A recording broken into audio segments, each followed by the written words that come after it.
going to be a bumpy night. What's going on, guys? This is another episode of the Laugh Bunker podcast. My name is Josh. I'm Paul. How are you doing? It is Excellent. What's the date today?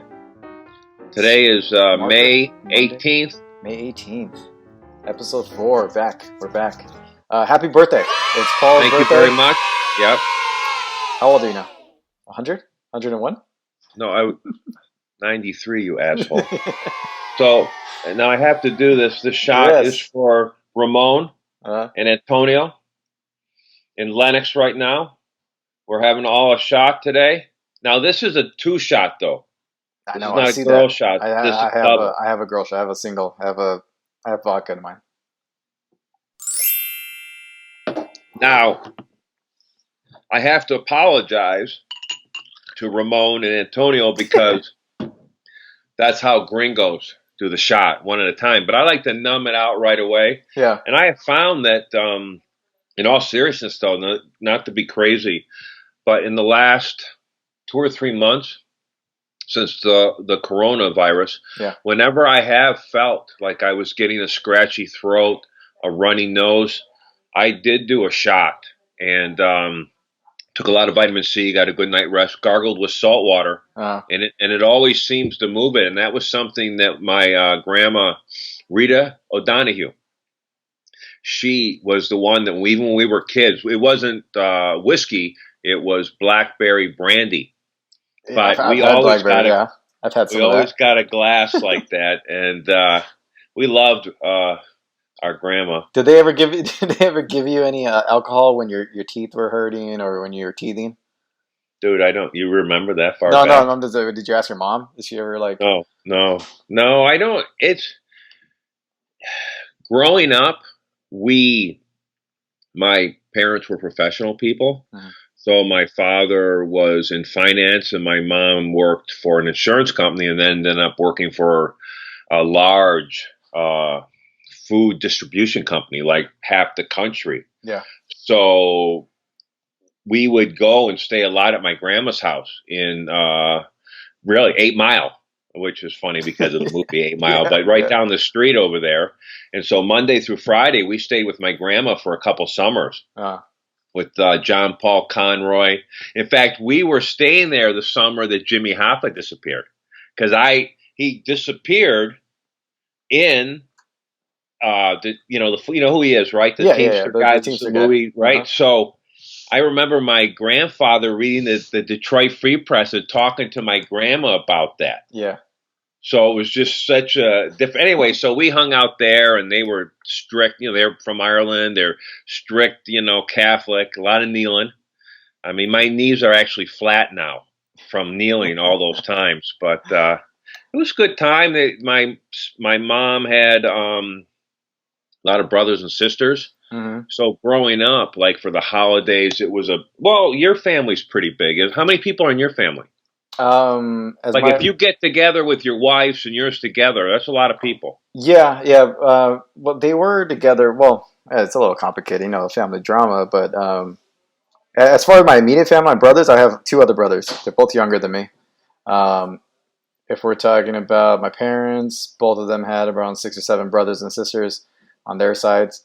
But nobody really talks to each other. So I honestly, my side of the family, I really don't even see anymore. It wasn't always like that. Understood totally. No, yeah. I understand.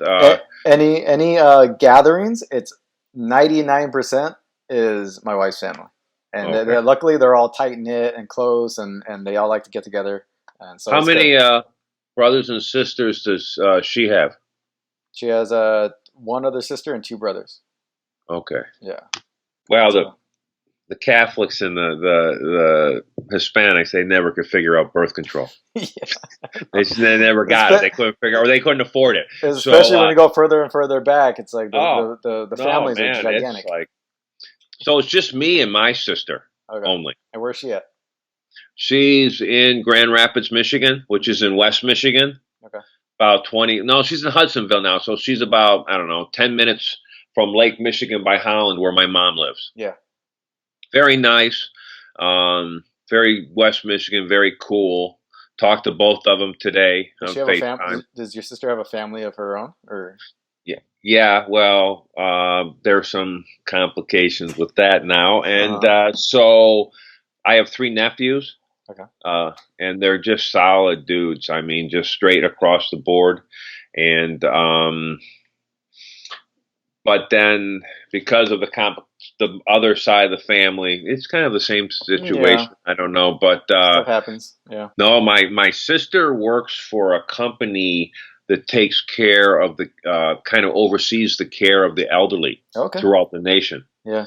And so she said with this online stuff, she has more work than she's ever had in her life. Yeah. I mean, she goes, I work from 8, 10 hours a day just catching up because everything has to be automated. I have to make all the Hmm. PowerPoints, and she does a lot with the finance from the government type of Yeah. situation for elderly care, which makes it nice because my mom is older and lives only 5 minutes from my sister, so kind That's of good. that I don't have to worry, Yeah. and I don't, But anyway, so So it's yeah. it's your birthday. Did your wife get you anything?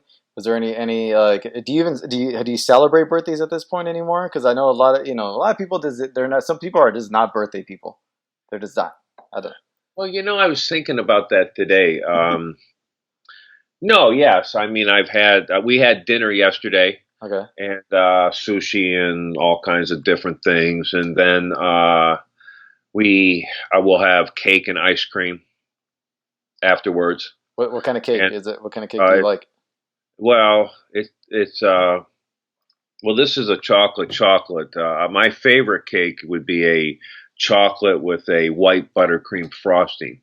Now I can't bake cakes. I make very good cookies, but cake I just don't have it. I screw it up. I Really? either Okay. bake it too long. I just don't have it. I'm Yeah. not. It's not that great. My mom could bake great. I mean, everybody's mom or everybody's grandparents, Yeah. great Bake a cake, cake. Yeah. whatever. But yeah, I mean, birthdays I guess were different when you're younger. Definitely. Yeah. But then there was I've been married forever, so it's not like I had this extended single time to go out and party on all my birthdays. Mm-hmm. Because really, when I went to school, I had a girlfriend from 19 till I was asked not to come back to school. And then, a year and a half later, been with my wife. So I've been with my wife since I've been 23. So birthdays have always been a family thing, if that Yeah. makes Yeah. sense. Yeah. Yeah. No, makes sense. Yeah. So my daughter was there, after 5 years of marriage. But yeah, we would get together and we have fun. My wife is into doing things. I'm into experience. In other words, like my wife will wait for 45 minutes to go somewhere and eat, but like I won't because there's other options and I can probably cook it at home just as good. Yeah. And I don't mean that in a weird way, but so for her it's more special. Her mom made it more special for her, but Mm-hmm. for us, it's just another day. I tried to do something good today. I hiked long way for about 7 hours, and it was nice. Now it was raining today. Did it rain on you? Poured, Yeah. It poured on me. Yeah, I fell in the mud a couple Yeah. times. Now, while you're out there, do you ever worry about the wildlife getting to you? Well, Like mountain lions or bobcats, or do you carry well, like any? I was raped by a bear 3 times. It's not So funny. when It you really watch, hurts. when you watch The Revenant, Yeah. did you give you flashbacks? Well, it's funny because I got triggered and Uh-huh. I had to go to a safe space, because of seeing it. But yeah, after I've been in the outdoors for years, and make no mistake, man, the animals hate you. They're pissed off, Yeah. and you're gonna pay. Yeah. And they know if you're in there, and if you have any fear, they sniff that shit out, and then they do it, and they talk about how they're gonna screw up your hike. Are we gonna scare them? The bears, though, they just want to eat you. Have you seen any snakes, like rattlesnakes or anything like that? Yeah, Yeah. in all seriousness, though, yeah, because there hasn't been a lot of traffic. I stepped on one last Thursday. You physically stepped on the rattlesnake? I stepped, it came up, and I was able to get away. And truth is, I've seen 4 snakes in 2 days, and 2 of them were rattlesnakes.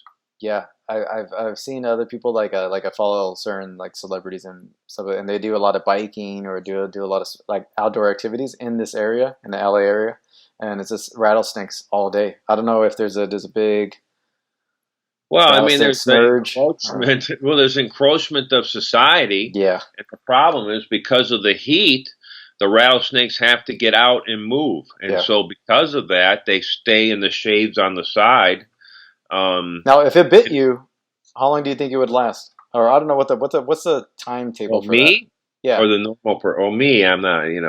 It probably couldn't kill me because I'm so incredible. But for the normal person, you just flex no, the leg muscle, and no, then no, that'll I just would just, the be venom will come afraid. I out. would look at it and say, really, But no, in all seriousness, no, it's crazy because I don't know if you've ever seen videos or pictures of what happens when you get the snake bite I've seen with like the pictures and stuff. Yeah, infection yeah. and the swelling. It looks like a sausage. They have to cut the skin Mhm. so that it doesn't actually become a tourniquet.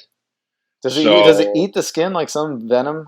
Does it eat away at the skin eventually, well, or what does there's it do? neurotoxin, and then there's the to Okay, I'm not a snake dude. I don't mind snakes. Yeah. I've caught poisonous snakes in Missouri before, Uh-huh. cottonmouth and rattlesnake. But I can't tell you. You put a 1 inch spider and I'll cry. I mean, I'm afraid of spiders, but Yeah. not snakes. I don't know. I know there's a neurotoxin. There's also a toxin that does affect the skin Yeah. and affect the tissue. But they pump so much. Yeah. I have not heard of anyone getting bit up here, at least Uh-huh. in the where I hike over there by Mount Wilson. But I did one time a couple years come down on one and stepped on it, and it coiled up. And if I wouldn't have had a hiking pole, Yeah. then yeah, I would have got bit. And the problem is you have no cell phone.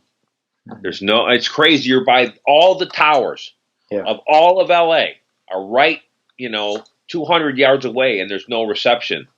So if you're 4 or 5 miles out, you obviously can't put a tourniquet. And I mean, I would imagine if you got bit, your heart rate just gotta be skyrocket. There's no way to be mellow. No, So and I you think go have far. You go serious far problems. out. So are there any houses or anything around you that you could turn to? Well, no, not on the Mount Wilson Trail. That's be part of the Los Angeles Yeah. National Forest. So if you got bit, So that you would be got it. the That would be it. top. Huh? Yeah, at the top, there's the radio station has Yeah. their towers there, but I don't know how long it takes. And some of these snakes, I guess if they're younger, they pump more poison, Yeah. and sometimes they don't inject poison when they get old, or if they're cold. So like today it was cold, I could see my breath up there, and so they're not going to be out. But I did see some beautiful deer today, gorgeous, huge. They Yeah. just walk right by you. Do you carry any weaponry on you? A machine gun. Yeah.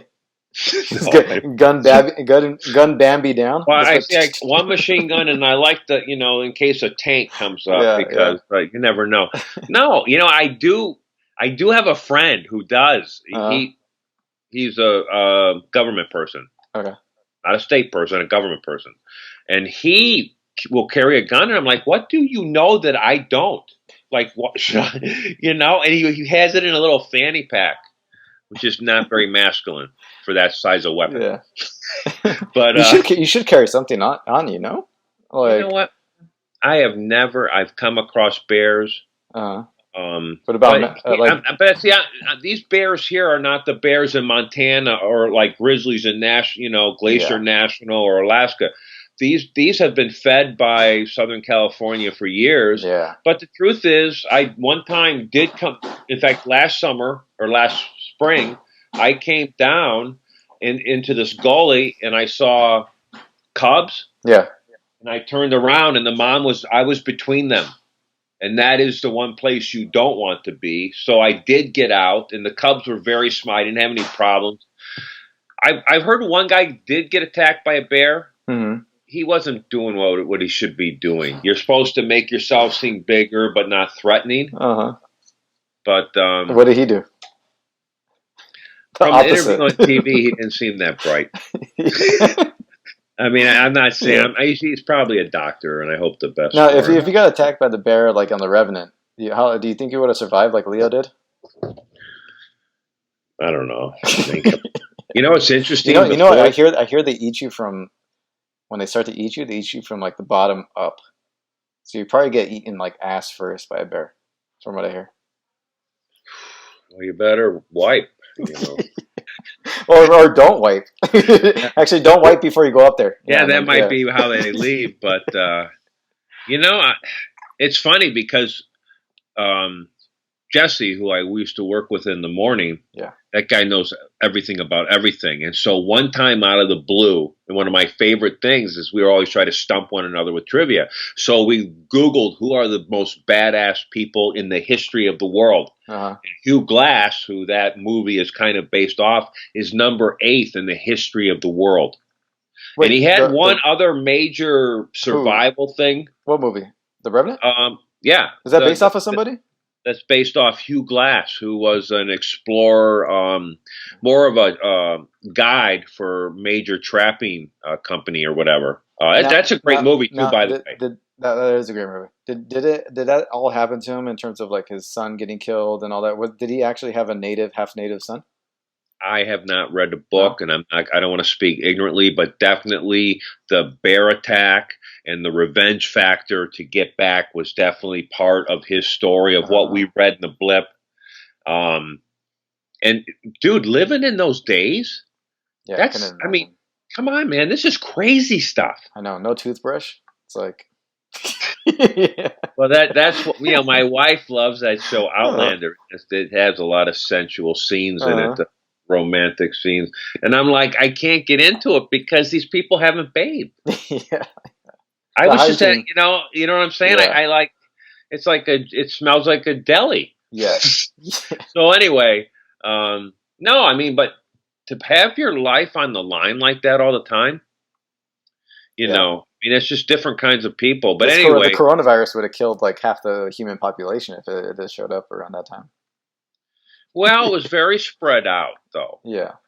No, but definitely, yeah. I mean, but who knows? I mean, people died all different times, and who knows what was a virus. I mean, when we came here, I'm sure that our viruses wiped out massive amounts of Native Americans who were not used to that. I know the Spanish coming up through South America, many people died because of not being able to adapt. Yeah, there's a book, I think, you might have read it or at least seen it. It's I think Guns, Armor, and yes, or something like that. No. What's it called? I did read that book. I forgot what it's called. It's something like that. Something like that. Guns, Steel, and Germs. Something like that. Yep. The settlers and the conquerors, or like the Spanish conquistadors and everybody. Most of it wasn't. They didn't win it by waging war and killing a bunch of people. It was really germs and disease that spread and killed a lot of the population before any any battles were even fought. Or half. Most of it was done by germs and.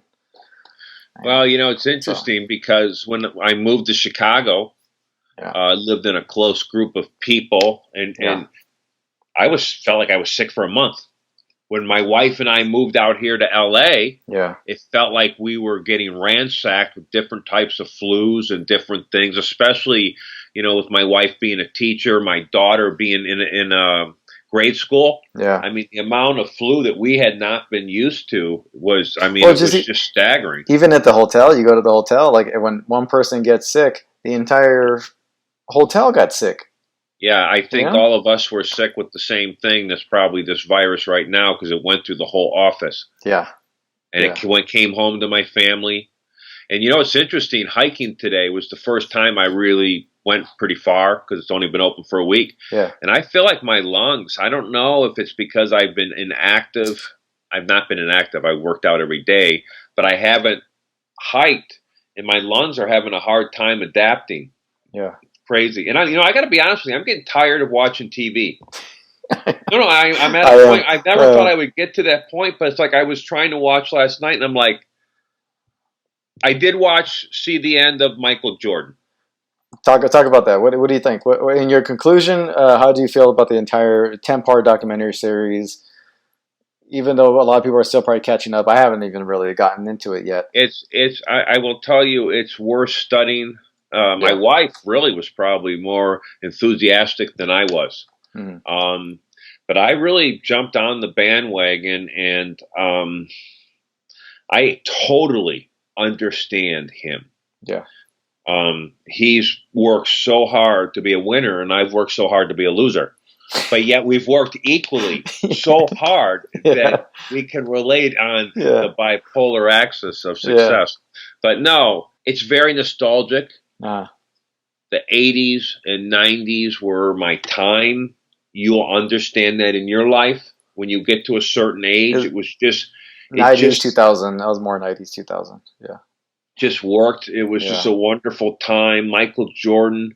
I was really into the Bulls when the Pistons were coming through with the Bad Boys and that whole era, and went to tons of games. There was no digital media. I mean, you waited for the paper to come in that morning, or you'd see the news. Mm-hmm. And when the Pistons went out, I fell away from basketball a little bit, became more interested. I was doing more climbing and more outdoor stuff, and then football and whatever.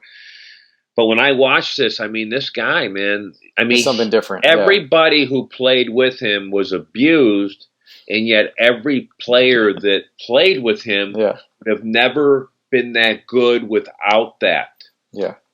He made people great. Yeah.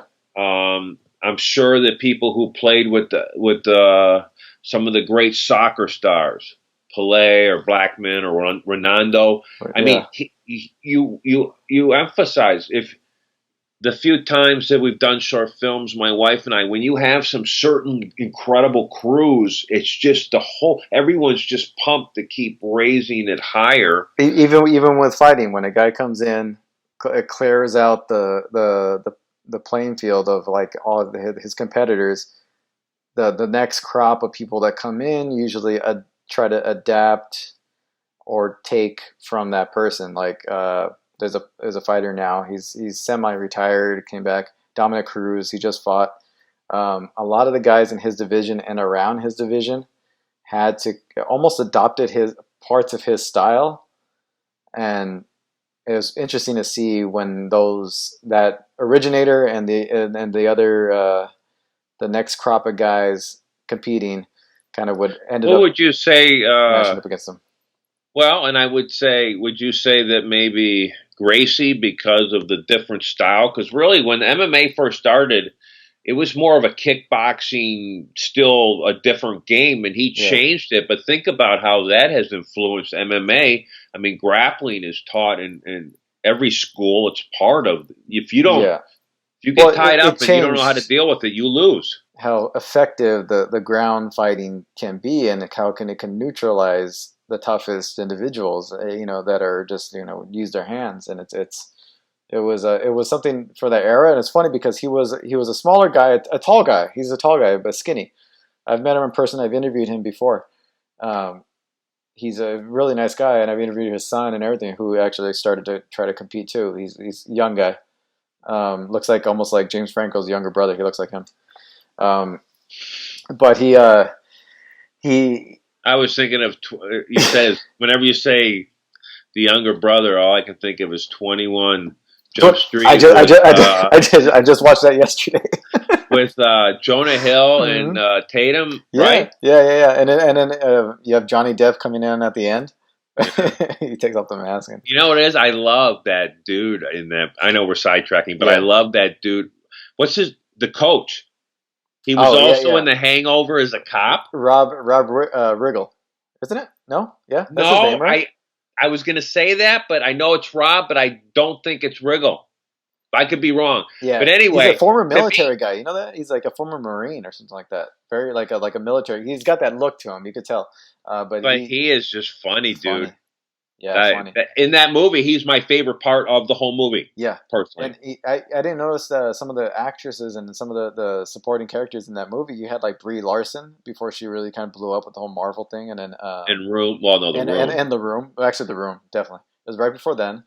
And then you had. Did you see that movie? Dakota Johnson. By the way, The Room. No, I haven't seen The Room. No, I haven't seen it, but I know The Room. It's very uncomfortable and unsettling. She's spectacular. You can barely breathe. Yeah. And her performance was, killer. I don't talk about Marvel, but She Yeah. nailed it in that, and because of the relationship with the daughter and the guy who kind of takes advantage, it's phenomenal. Highly recommended movie. Yeah. That girl knocked it out of the park. It's Yeah. worth it to see her performance. It's weird because she didn't have a similar effect in Captain Marvel, where her character was very stale for whatever reason. I don't know if it was just the script, but she was Well, not utilized. She did not utilize her talents enough in that movie. I don't think. you know, there's But she's in very that movie. few. She's in 21 Jump Street, which is crazy. She's very. Sometimes when you have something, the stage is so large, Yeah. and the Marvel stage is too large. You know who, another actress. Oh, sorry. Go. Finish your point. So it just comes back to who's a star. Yeah. We always talk about this. Some people, doesn't matter what stage they're on, we're watching it, Yeah. and that's the people who can fill that stage are getting less and less without the proper training. But it's like, the difference between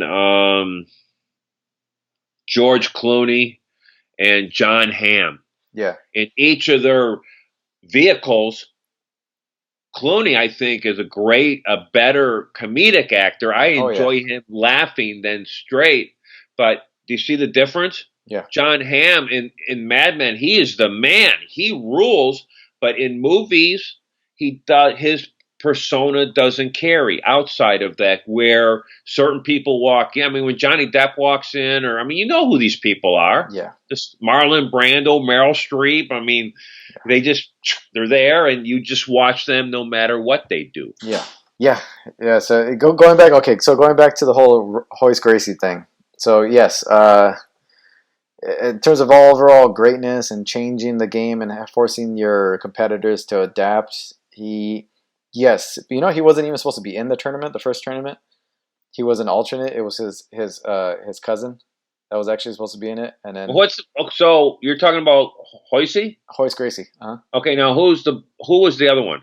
It was I believe it was his cousin or his brother. I'm sorry, Hickson was supposed to actually be the competitor, but they felt that if Hoist went in there and competed, and being a skinnier guy, more of like a smaller framed person, that it would come across have more of an effect if he were to compete than like Hickson, who was a little bit more built, a little bit more he looked like a fighter, whereas Hoist looked like more of like a regular guy, I guess, in a gi, But yeah, he did force people to kind of change their ideas of what fighting can be, and then you have other individuals down the road like BJ Penn or Anderson Silva, GSP, Dominic Cruz, people like that forced people to adapt to a new era, a new style, a new whatever, new footwork. Well, just like we see that. Question: when it first started, how long was how long were rounds, and how many rounds was it? What was the fight when it first started? There was no like time. There were barely any rules. I think groin strikes were even somewhat kind of not frowned upon, I would say, but unless you got kicked. I think it was no gouging to the eyes and I don't know what else, but it was there. Yeah, there was no time limit. I think one of the first big fights, I think, with Ken Shamrock and Hoist Gracie, I think went on for like a good hour and a half. Now when you're looking at those guys in terms of the style, there's a lot of stalling because the ref didn't step in as much, so you were able to stall a lot longer. Like a guy like Hoist Gracie would hold a guy and maybe hit him in the side of the head, or neutralize him from punching him, and they would be there messing around for 20 plus minutes. You know what I mean? So it was a lot of that, but it changed overall. It changed with everybody basically learning everything, and then once styles started to meld together, came more the athlete. Fitness. Yeah, the athlete started to really take over, and I think that's where you get a guy like GSP, who was that first combination of a master of certain styles, a certain of technique, but like top notch like athlete. You know what I mean? Like Gatorade sponsored, Nike sponsored athlete type of person. Yeah, it's changed a lot. It's changed a lot. I just got done with 3 events. Well, and the same thing goes ahead with the end of the Michael Jordan doc. Yeah. You know, I watched it in this era. We live in a different era. Yeah. You know, they said, oh, I mean, Michael averaged almost 31 points for his career in an era where there were not fouls. Mm-hmm. But, and I'm not to have a spoiler here, but at the end of the show, I did not feel it was very anticlimactic for me. The way it ended? The way it ended. Okay. And, you know, I always talk about what David Mamet says, the great playwright. When he starts to write, it's how do I want people to feel at the end? Yeah. And throughout this, and I was inspired by Michael Jordan because if you want to be great, that's how you have to be. Yeah. I'm sure Tom Brady in the locker room is like Michael Jordan. Yeah. I mean, it's just the way it is. And other people, if you want to play at that level. I think all the greats are, yeah. I think it's a great doc. I think it's probably in my quarantine viewing, my favorite thing. I have to say, for me, and maybe it's nostalgic. Plus, you know, I'm on the phone. You know, I'm talking in Chicago. I'm talking to Chicago, and we're talking about the game. So I have also all these relationships that are historic in this. Do you remember that game? Well, the game where Mahorn throws Jordan down, and Doug Collins, the coach, jumps on Mahorn, and Mahorn elbowed him in the head to knock him into the scorer's table. Did they show that in the doc? Game with 3 people. They show this in the documentary. Yeah. Plus, growing up in Detroit with the Bad Boys. I mean, you walk into the stadium wearing a Bad Boy shirt in Chicago in the late 80s. Yeah. Let me tell you why. This isn't like, you know, going to the, you know, Staples Center here. There's no cameras. Yeah. I mean, it was a whole other ball game, and it was a lot of fun, and it was great. But you have to wonder, like Ken Burns said, a friend of mine thought it was a puff piece a little bit. And certain questions weren't answered. In fact, in the last episode, we have a short interview with his daughter and 2 sons, and I have never seen a picture of them till this. And there's no conversation about his first wife for years. So there's just some things that I would have liked to know. But no doubt, I mean, they didn't get to like the more personal, maybe dirtier, darker side of maybe showing a little bit more of the person than like just the glory. Is that what you're saying? I mean, I think he was honest, and I think people, but it's removed. You know, we're not interviewing these people right after practice. Yeah. That being said, when you watch what he did and what he came, I mean, he had to beat the best. I mean, he had to beat some of the top players in the history of the game, Magic and Bird. So I would have to highly recommend it. Yeah. It's worth seeing. This is an artist. Yeah. I mean, we're not going to have another Michael Jordan. Now, are you going to watch any of the other upcoming documentaries? They have a 30 for 30 on Bruce Lee, and then they have a 30 for 30 on Lance Armstrong. Yes, definitely, because curious of those. Cycled for many years. Yeah. Used to watch the Tour de France back in the Greg LeMond days. I mean, cycling was part of our deal. We rode hundreds of thousands of miles in Chicago. I'm interested in that. The Bruce Lee, yes, of course, just because he's an iconic figure. But really, the one that interests me more is the McGuire Sosa, because I lived right by Wrigley Field, and that home run year, I went to every game St. Louis came. Yeah. With the same guy who took me to all the games in Chicago to see the Bulls, because he ran all the tickets for our company. Yeah. So he would go ahead, and one time we went to a game, him, my mom and me. Sosa hit a home run. McGuire hit another home run, and McGuire won the game in the 10th with the home run. and it was just the confines was great. So yes, those look like I have found that most of those documentaries are pretty interesting. And if I don't know anything, I get sucked right into the Yeah. story. And I'm So always yeah, I'm always curious. I'm always interested to see who directed it because they usually get these random directors. Sometimes they'll get like notable directors, and then other times they'll get like celebrity directors, or they'll have like a narrator that you like is have like access to these. yeah. I have a ESPN Plus, which Okay, that's has right. yeah. So I don't have a ESPN the you know like the channel, but I have the app, which has 90% of the content. Well, So this you should be able to watch The Last Dance on there. they don't have it there yet for some No, reason. they will though. Yeah, they will. They will. Now that it's screened, Yeah, that it's over. But yeah, it's definitely worth seeing. Definitely awesome. By the yeah. way, it's been 30 minutes, so I'm having. Okay. Now I have you have Jameson, but I have I should have got some. I was actually gonna get some. I got some Tito's vodka. It was the best thing I had in the cabinet.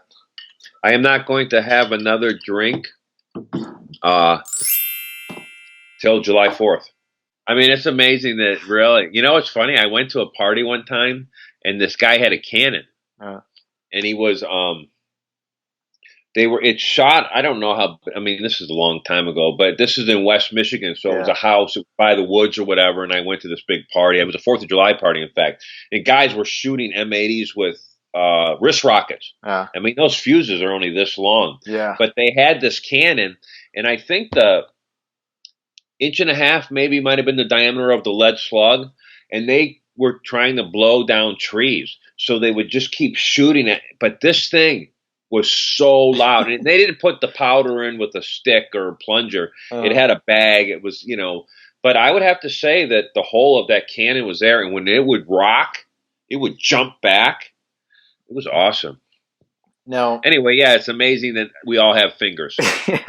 now, in terms of okay, so this is your birthday, and this is your birthday, the birthday episode.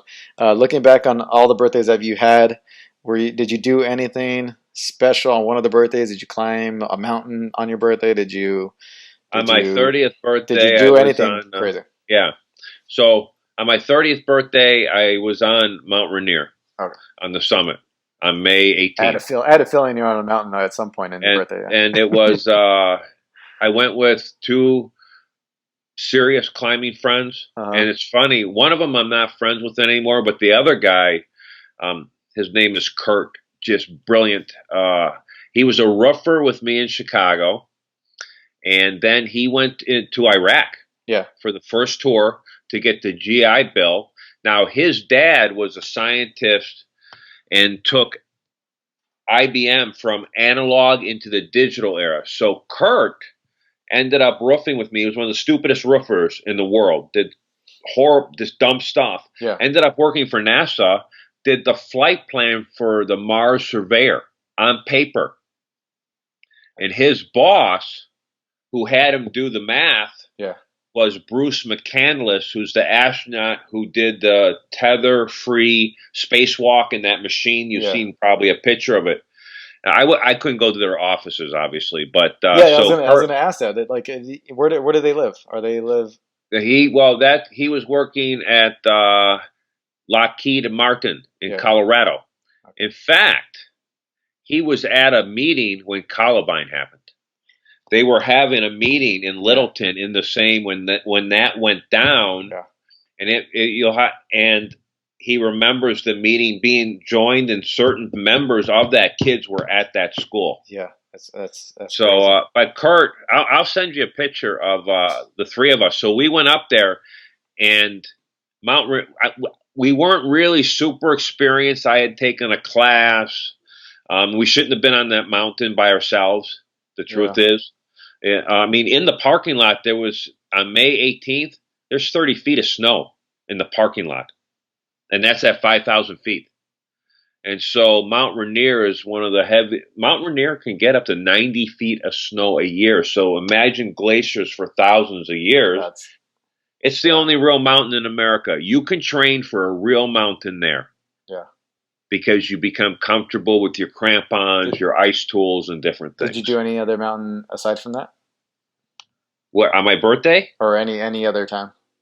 Yes, I climbed extensively for many years, all mostly South America and Mexico. Did all the volcanoes many times. A lot of stuff. Did a couple of months in vans, Yeah. driving from Chicago and just climbing and living out of a van different times. When I was married, I'm just blessed to have been married to someone who's cool. We have, no, I mean, really, Yeah, no, my it's wife true. It's has true. her thing. We used to backpack together out in Colorado when we were younger. When Mm. we got married, we stayed in this.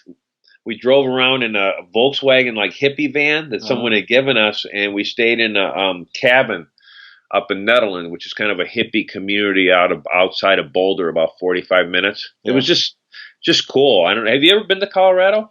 I haven't. I always wanted to though. It's just I can.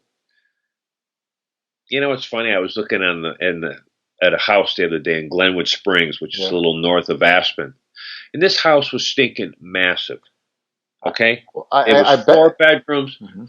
You know, I talked to a guy at the hotel who lives in Colorado, moved from here to Colorado, I think like 9 years ago, and he was like, "Yeah, my house is like huge." I'm like, "It's like, and you uh, can't even get that house yeah, here. yeah," and I paid for like like it would be like a 2 bedroom, 3 bedroom here. He's like, "My house is freaking yeah." So, and I like, it was interesting because, But they legalized mushrooms. You know that? well, I like, you know what it is? I like the mountains, Yeah, yeah, and I like even today. I can just, it's interesting because you have to live in the moment when you hike because of animals or slipping, or you have to watch your footwork or whatever. yeah. But yet, it's the best time to just disappear. Mm. And I mean, I have the ability to just go in my head and walk miles, and I don't even think. I'm just moving forward. It's very peaceful. Yeah. I like it, the physical work of it. I'm very blessed to live so close to where I am. Would you 20 minutes. would you consider moving back to Colorado? I Since you're think looking I at want. houses? Well, Yeah. my dream was to. My wife and I, we used to go down to Puerto Escondido in Oaxaca. Uh, And so the deal was I would climb because most of the climbing south of the equator is they have opposite seasons. So you want to be in South America in the in the in the wintertime. summer, Yeah. and then in Mexico January was always great. So we would climb, and then I would meet my wife and say, okay, we'll go here. Well, we started working down the coast, Yeah. Puerto Vallarta, and then Acapulco, and then Zihuatanejo, and then we met these girls, and they said, oh, you got to go to Porto. So then we went to Porto, Yeah. just killer. It's called the Mexican Pipeline. It's one of the top breaks in the world. And we would go down there. We'd fly down like the 5th of January. And then my wife would stay for about a month. And then I'd have a friend and we would travel. Like we'd go down to Honduras or Guatemala. Now, Just, did you pick up any Spanish while you're there?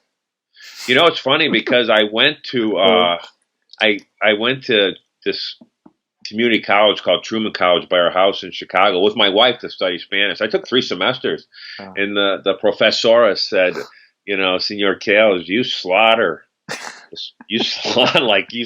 Spanish. Yeah. My wife was in the class, and she goes, "You ought to hear his English." I mean, I took speak 4 years. I took 4 years of high school Spanish semester and summer because I would do so bad during the regular semester that I had to retake it in the summer, and I did this for however long, almost 4 years or whatever, high school. So you didn't grow up hearing Spanish? No, not well, very little. Not enough to catch on to it. Okay, so my extent of my Spanish is like I can understand a good portion of it. My grandmother was the one in the house that spoke it like regularly. She passed away probably when I was around 10, Mm. and then my mother would only really speak Spanish to me around maybe other people, non non Hispanic people, and then she would just talk to me in Spanish. I knew what she was saying, Mm. and that's the only time she really would speak Spanish to me, and then maybe around older relatives. But no, I didn't really. I wish I did. I wish I did because Well, job wise it would help. I wish I would have continued. Yeah. So I studied, and when I traveled, like I would never expect to go anywhere. Hmm. I mean, I always carried a book with me with all my details, what to say, where to go, different things. And once you get the verbs down, Yeah. then I know exactly what's going on. But really, what really helped me was watching movies that I know Uh-huh. the words to, and have them subtitled in Spanish. And when it says the Spanish, I would see the action. Yeah. And that's all language is seeing. That's pretty good. That's a good way to learn it. Yeah, because even now it's even easier now because some of these movies you can just switch it to Spanish mode and the voices would be in Spanish, not subtitles. So it's even. I should have carried it with me. I mean, I should have just kept pursuing and not been lazy. Yeah. Like even when I worked, where we worked, I could have spoke every day and I understood. It really was amazing how I have no practicado, so I can't no speaking, but I could really start understanding different people. Yeah. Because I could pick up the verbs, and every once in a while there would be room attendants or whatever, and I would butt in, and they would be like, I mean, I just lucked out to know what they were saying, but then they're like, does he know everything? Yeah. You know what I mean? Yeah. And then the worst thing, then they all want to speak to me only in Spanish, and then then I'm over my head totally. But do you know the comedian Tom Segura? Yes. Yeah, so he's I mean, I know. Yes, I don't know him, but I know of him. Half Peruvian and half I don't know, Greek or something like that. But he knows Spanish, fluent Spanish. He does a podcast now in Spanish too. So the guy he shared stories. I think it was on a internet like YouTube channel show. It was Desus Amaro. It was like a New York pair. He was on there telling a story of him being on the subway and then being talked about in Spanish and then talking in Spanish because his Spanish is very good, like it's fluent Spanish. And then just like people will just be surprised because he looks like a white guy. He looks like Well, so it's funny. It's it's interesting you talk about language because when you do have the time to hang out with people. Yeah. And everyone, I mean, to me, that is the greatest gift. Like for me to go hang out with Ramon and Antonio in Lenox. I mean, I would normally not be there, but just because we can communicate that's my favorite thing is to just hang out and bullshit and talk. And so to be able to do that, and there's no doubt that no matter what the language is that when we all communicate, there's not a lot of bullshit. Yeah. Because silence creates suspect. Yeah. Always does, because there's no communication. And the greatest thing is to learn about people's lives in different areas, especially from where we worked or different areas. And even on the trail, I've had a chance to have some more conversations the last couple of days, which has been really nice. Yeah, that's good. I miss that, being all locked in the house. Okay, so let's. Oh, well, you go on because I wanted to because this podcast was supposed to be more of a comedic talk about some movies, but this is great because I like this because we can almost end the podcast here because I think we got to know you a little bit, we got to acknowledge your birthday, talk a little, the people listening get to know a little bit more about you, and I think that's a question for you segment for the show. So let me ask you a question, though. Yeah. Let me just bring up this one thing. Yeah. On Netflix, people, there is a movie called Tootsie, directed by Sidney Pollack. If you haven't seen it, it is my wife's favorite comedy. I can't stop till I talk about it because she has a weapon. No. I need to rewatch it. So I would like for us to really dive deep into Tootsie. This next episode and to like really like pick it apart.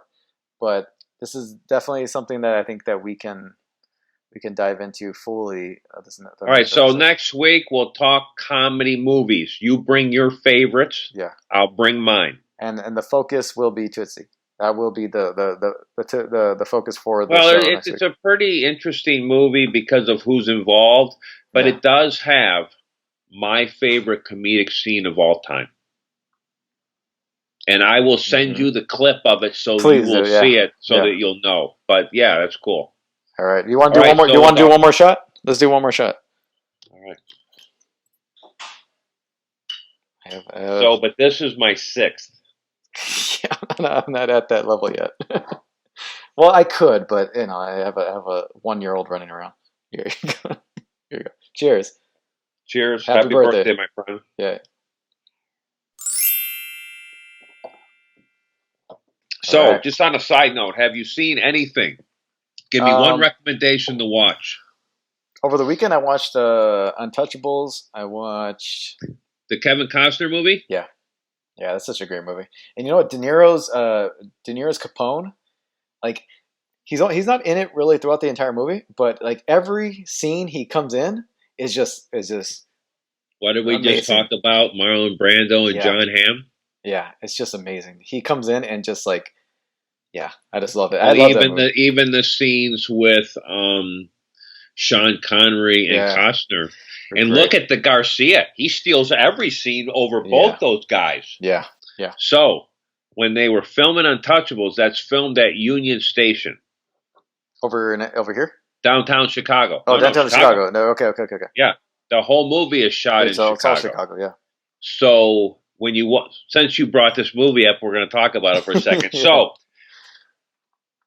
in that movie, there's a famous scene with the baby carriage, remember? Yes. Coming down the stairs. Yeah. Which seemed to go on for like forever. And I don't know how that baby didn't pop out. Exactly. Yeah. When that scene was being filmed, I was doing the roof across the street. Oh, really? And we would see the actors come. I mean, they're this big, but we were roofing it was something cafe, I don't know, burger, I forget, but we were on the 3rd floor. But so we were looking down, and when we'd see, they would do the scene, the actors would come out for a second, then they would go back in because we were on the side of the stairwell. Also was roofing the restaurant from Above the Law with Steven Seagal. Oh, you ever see that movie? Yeah, I have seen that movie. Yeah, I did like The Untouchables. Yeah. And I think it's great how it's shot, like how the coloring, the coloring effect. It's tight shot. It's not a very old movie, but it's filmed as if it were a lot older than it is. But because they shot it downtown. Yeah. That have some of the original buildings from the 20s. Yeah. And my only problem with the movie is that I felt like everything was so tight because they needed to keep it cropped. Yeah. Now that's who that's directed by? De Palma. De Palma? Okay. And remember I talk about that the documentary all the time? Mm-hmm. It's worth watching that. I mean, the guy was great, and the way it talks about the film. And he's right. You only have 2 or 3 movies in you. Mm-hmm. I mean, he has some movies that are horrible, but he has a couple movies that are freaking incredible. Yeah. You know what I mean? Yeah. So good movie. I like it. We'll get into Tootsie on this next episode. We're going to get into comedy. This episode was just all about you and your birthday, and get a little bit more about you, and we'll talk more. We'll talk more next episode. But all right. Well, listen. Have a good day, everybody. Thank you for coming and seeing it. Read the blog. Yes, definitely carry up read the on blog. Some articles, and thank you for coming. Have a good night. Thank you.